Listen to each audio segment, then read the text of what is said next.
Target with PS Parihar channel में आपका स्वागत है। आइए शुरू करते हैं और देख लेते हैं कि आज के इस वीडियो में विद्यार्थी जीवन से संबंधित कौन कौन सी सूचनाएं हैं। तो वीडियो को जल्दी से लाइक कर दें, शेयर कर दें। जिन छात्रों ने चैनल को अभी भी सब्सक्राइब न किया हो तो जल्दी से सब्सक्राइब कर लें ताकि आप लोगों को इसी प्रकार की ऑथेंटिक अपडेट सबसे पहले मिलती रहे। आगे बढ़ने से पहले एक सूचना है उन विद्यार्थियों के लिए जो विद्यार्थी यूपी SSC की भर्ती एएनएम की तैयारी कर रहे हैं। वे सभी भर्ती चक्षु प्रकाशन की इस बेस्ट बुक को ले सकते हैं जिससे आप लोग यहाँ पर देख रहे हैं। काफ़ी अच्छी पुस्तक है ये और इस भर्ती में जिस प्रकार के प्रश्न पूछे जाते हैं, जो लेवल होता है उस हिसाब के इसमें प्रश्न रखे गए हैं और इसमें आप लोगों को 2500 से ज़्यादा बहुविकल्पी प्रश्न देखने को मिलेंगे और उनकी पूरी विस्तृत व्याख्या देखने को मिलेगी। प्रैक्टिस सेट की ये बुक है, इसमें 25 प्रैक्टिस सेट है, साथ में एक शॉर्ट पेपर भी है ताकि आप देख सकें पेपर का लेवल कैसा होता है। यहाँ पर आप देख भी सकते हैं ये प्रश्न, इसी प्रकार के प्रश्न इस भर्ती में पूछे जाते हैं। सभी कापी किताबों की दुकानों में चक्षु प्रकाशन की ये बेस्ट बुक आपको मिल जाएगी और अगर आप लोग ऑनलाइन मंगवाना चाहते हैं तो उसकी लिंक मैंने डिस्क्रिप्शन बॉक्स और कमेंट बॉक्स दोनों जगह उपलब्ध करा दी है, चाहे तो आप लोग वहां से भी ऑनलाइन मंगवा सकते हैं। पहली सूचना है सिपाही भर्ती की। लेकर सिपाही भर्ती दौड़ परीक्षा के प्रवेश पत्र के लिए लिंक जारी कर दिया गया। कल पुलिस भर्ती एवं प्रोन्नति बोर्ड की तरफ से एक नोटिस जारी की गई है जिसमें यह कहा गया है कि अभ्यर्थियों के शारीरिक दक्षता परीक्षा का पहले चरण का प्रवेश पत्र डाउनलोड करने का लिंक रविवार को जारी कर दिया गया। अभ्यर्थी वेबसाइट पर या लिंक पर जाकर इसे डाउनलोड कर सकते हैं। लिखा हुआ है कि शारीरिक दक्षता परीक्षा का आयोजन 10 से 27 फरवरी तक कराया जाना प्रस्तावित है। दूसरे चरण की परीक्षा के लिए 10 फरवरी को एडमिट कार्ड जारी होंगे। बोर्ड ने शारीरिक मानक परीक्षा और दस्तावेजों के सत्यापन में सही पाए गए अभ्यर्थियों का प्रवेश पत्र में लिखे परीक्षा केंद्र पर निर्धारित तिथि व समय पर उपस्थित होने को कहा है। वहीं पर बिहार में भी पुलिस भर्ती का फिजिकल हो रहा है और वहां पर रोज कई विद्यार्थी पकड़े जा रहे हैं जिन्होंने दूसरे से परीक्षा दिलवाई थी। आए दिन इस तरीके की खबरें बिहार से आ रही हैं। लिखा है पुलिस भर्ती में धांधली, फिजिकल टेस्ट के दौरान 9 अभ्यर्थी गिरफ्तार। अभी मैंने कल भी वीडियो बनाया था जिसमें आप लोगों को जानकारी दी थी कि एक ही सालवर ने कम से कम 5 लोगों को पास कराया था और बाद में वो पकड़ा गया और वो लोग भी पकड़े गए। इसमें लिखा हुआ है कि दूसरों ने दी थी लिखित परीक्षा, बायोमेट्रिक अटेंडेंस में खुलासा। बिहार पुलिस सिपाही भर्ती प्रक्रिया के तहत चल रहे शारीरिक दक्षता परीक्षा के 8वें चरण में बड़ी अनियमितता सामने आई है। परीक्षा के दौरान 9 अभ्यर्थियों को गिरफ्तार किया गया है जिनका बायोमेट्रिक अटेंडेंस सत्यापन में मेल नहीं हुआ है। इससे पहले भी कुछ अभ्यर्थियों को गिरफ्तार किया गया था। जांच में खुलासा हुआ है कि इन उम्मीदवारों ने लिखित परीक्षा में खुद की जगह स्कॉलर यानी दूसरे व्यक्ति को बैठाया था। इसके लिए 1 से लेकर के 5 लाख रुपए तक की डील हुई थी। पुलिस जांच में पता चला कि लिखित परीक्षा पास कराने के लिए अभ्यर्थियों ने 50,000 से लेकर के 1 लाख रुपए तक की रकम एडवांस में दी थी। शेष राशि परीक्षा के बाद देने की बात तय हुई थी। इसी तरह दौड़ और अन्य शारीरिक दक्षता परीक्षण को पास कराने के लिए 1 से 3 लाख रुपए की सेटिंग की गई थी। तो अब ये सब धांधलियां बंद हो गई हैं और इनके चक्कर में ना पड़े।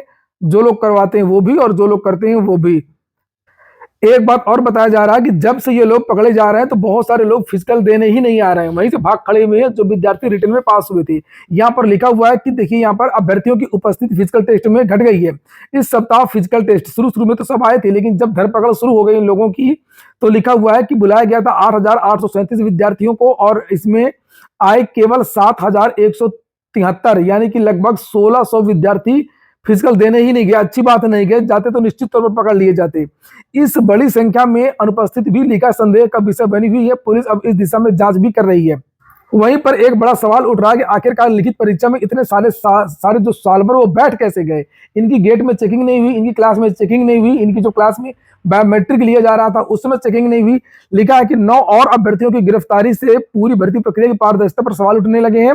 जिला प्रशासन अब इस मामले में गहन जांच कर रहा है और भविष्य में ऐसी धांधली को रोकने के लिए कड़े कदम उठाने की तैयारी कर रहा है। बिहार में भी जो नकल विरोधी कानून है वो लागू हो चुका है लेकिन उसके बावजूद भी ये जो चीजें हैं धांधली की ये रुक नहीं रही हैं, चाहे वो केंद्र सरकार की भर्तियां हो चाहे वो राज्य सरकार की भर्तियां हो। लिखा पुलिस ने स्पष्ट किया कि दोषियों को बख्शा नहीं जाएगा और भर्ती प्रक्रिया को निष्पक्ष और पारदर्शी बनाने के लिए सख्त निगरानी रखी जाएगी। 69,000 शिक्षक भर्ती अभ्यर्थियों का प्रदर्शन जारी है। लिखा है 69,000 शिक्षक भर्ती में नियुक्ति की मांग पर अड़े आरक्षित वर्ग के अभ्यर्थियों का धरना प्रदर्शन रविवार को भी कल इको गार्डन में जारी रहा। आंदोलन का नेतृत्व कर रहे अमरेंद्र पटेल ने कहा कि 69,000 शिक्षक भर्ती में आरक्षण लागू करने में विसंगति के कारण अभ्यर्थी दर बदर ठोकर खाने को मजबूर है। हाईकोर्ट डबल बेंच ने न्याय देते हुए फैसला हमारे पक्ष में सुनाया था। सरकार की लापरवाही से यह मामला सुप्रीम कोर्ट में चला गया है। अभ्यर्थियों ने कहा कि हमारी मांग है कि सरकार सुप्रीम कोर्ट में हमारा पक्ष मजबूती से रख करके मामला जल्द से जल्द निस्तारित करा। इस मामले की सुनवाई 11 तारीख को होनी है। आ जाइए उत्तर प्रदेश लोक सेवा आयोग की कुछ खबरें हैं पीसीएस को लेकर के, आरओ को लेकर के। लिखा पीसीएस के सत्र को पटरी पर लाना लोक सेवा आयोग के लिए चुनौती है। पीसीएस 2024 भी लेट हो गया, आपको पता ही है, हर चीज इस साल चली गई है। और पीसीएस 2025 कितना आगे कर दिया गया है, कैसे इसका सत्य सुधरेगा। लिखा है कि पीसीएस 2024 के बार बार स्थगित होने से पीसीएस 2025 पर भी असर पड़ गया है। आरओ एआरओ प्रारंभिक परीक्षा 2023 में पेपर लीक होने के बाद उत्तर प्रदेश लोक सेवा आयोग की तकरीबन सभी प्रमुख परीक्षाएं प्रभावित हुई हैं, जिनमें उत्तर प्रदेश की सबसे प्रतिष्ठित सम्मिलित राज्य प्रवर अधीनस्थ सेवा परीक्षा भी शामिल है। ऐसे में आयोग के लिए पीसीएस परीक्षा के सत्र को पटरी पर लाना इस बार बड़ी चुनौती होगी। आयोग ने पीसीएस परीक्षा 2024 का विज्ञापन 1 जनवरी 2024 को जारी किया था और पीसीएस के 220 पदों के लिए प्रारंभिक परीक्षा 17 मार्च को प्रस्तावित थी। फिर पेपर लीक हो गया, वही पूरी कहानी लिखी है। आरओ यार पेपर लीक हो गया था, उसके बाद में फिर नॉर्मलाइजेशन दुनिया भर की बातें शुरू हो गई थी। लिखा है कि तमाम चुनौतियों के बीच आयोग 22 दिसंबर 2024 को पीसीएस प्रारंभिक परीक्षा का आयोजन करा सका। इसके परिणाम का इंतजार अभ्यर्थियों को है।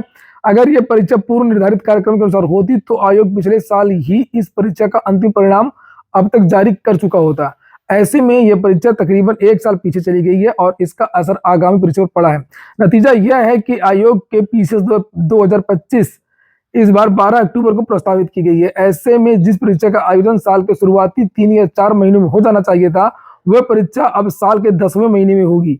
वही पीसीएस 2024 की मुख्य परीक्षा 29 जून को प्रस्तावित है। आयोग के सामने अब दोनों पीसीएस परीक्षाएं समय पर कराना बड़ी चुनौती होगी। और वही पीसीएस के जो विद्यार्थी हैं जो इंतजार कर रहे हैं रिजल्ट का, तो उनको 15 फरवरी तक इंतजार करना होगा। 15 फरवरी के आसपास पीसीएस 2024 प्रारंभिक परीक्षा का जो रिजल्ट है वो जारी हो सकता है। और यहाँ पर आरओ एआरओ के बारे में लिखा हुआ है कि आरओ एआरओ का जो परीक्षा डेट है वो कमेटी की रिपोर्ट पर डिपेंड करता है। अगली जो सूचना है वो बिहार से है। बिहार में बड़ी कार्रवाई हो रही है उन शिक्षकों के ऊपर जिन्होंने गलत तरीके से वहाँ पर जिनका चयन हुआ है। और ये कटिहार की ये नोटिस है, इसमें कुछ लोगों के यहाँ पर नाम लिखे हुए जिन्हें देख सकते हैं आप लोग।